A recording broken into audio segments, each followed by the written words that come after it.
High blood sugar levels. There are so many reasons that can cause someone to have high blood sugar levels. It might be because you forgot to take your medications, because you ate too much carbohydrate, or maybe you had stress. For some people, it might be because they didn't sleep well and so it caused them to have high blood sugar. For some people also, it might be because they ate food that contained too much of carbohydrate or too much sugar. And so in this video, I will be showing you a simple but powerful breakfast recipe that is diabetes friendly. You might look it like, oh, it's something very simple or the ingredients are very simple. Of course it is, but it is the power behind the recipe. When you start your day wrongly, especially with the wrong breakfast, it can affect your blood sugar levels all through the day. That is why it is very important for you as someone who is managing diabetes to start your day with a balanced meal. A meal made out of protein, fiber, healthy fat, and also complex carbohydrate. So for the ingredients, I will be using spinach. You can just use a handful of spinach. For those of you who don't have spinach, you can use any vegetable that you have at home. It might be bitter leaf, it might be okongobon, it might be ogu, any vegetable that you find around you. Spinach is one vegetable that is packed with nutrients, antioxidant, anti-inflammation, and so it nourishes the body. Eggs. Eggs are also packed with protein and healthy fats. I will be using some mushrooms, onion, tomatoes, that is fresh tomatoes. For the oil, I will be using olive oil, but if you don't have olive oil available, you can use the oil that you have, but make sure to minimize your quantity.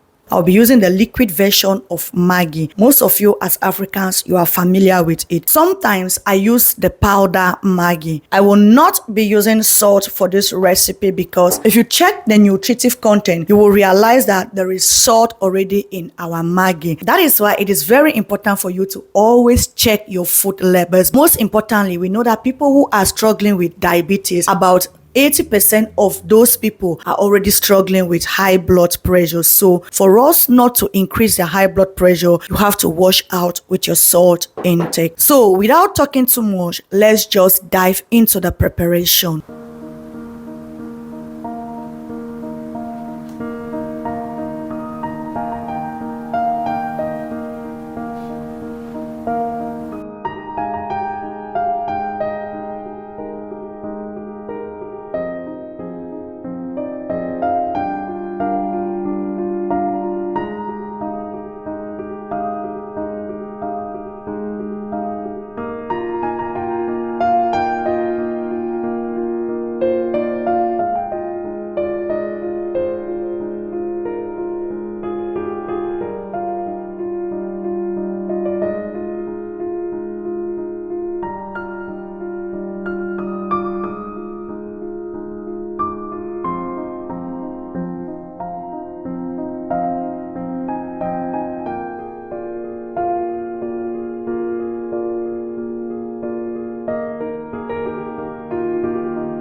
that was it. So you can see by yourself that it was simple, but it's a recipe that is so powerful when it comes to your blood sugar levels. For the bread, for those of you who cannot afford the bread, you can also eat your egg with sweet potatoes, even green plantains. You can boil your green plantains and you eat it with your egg. Who says you must use olive bread for your breakfast? It mustn't be olive bread. So if you have sweet potatoes or plantains, you can use it with your fried eggs, but then make sure you boil them. In the place of frying your sweet potatoes or frying your plantains, if you have the protein bread, you can also use it because, of course, it is high in protein and high in fiber. So that was it. I thought I'd share with you how you can actually make a simple but powerful recipe that can help you to put your blood sugar levels under control throughout a day. It is a simple recipe, full with fiber, full with protein, full with complex carbohydrate, which means it will not cause a rapid spike on your blood sugar levels. And that is the goal for every diabetic. In the place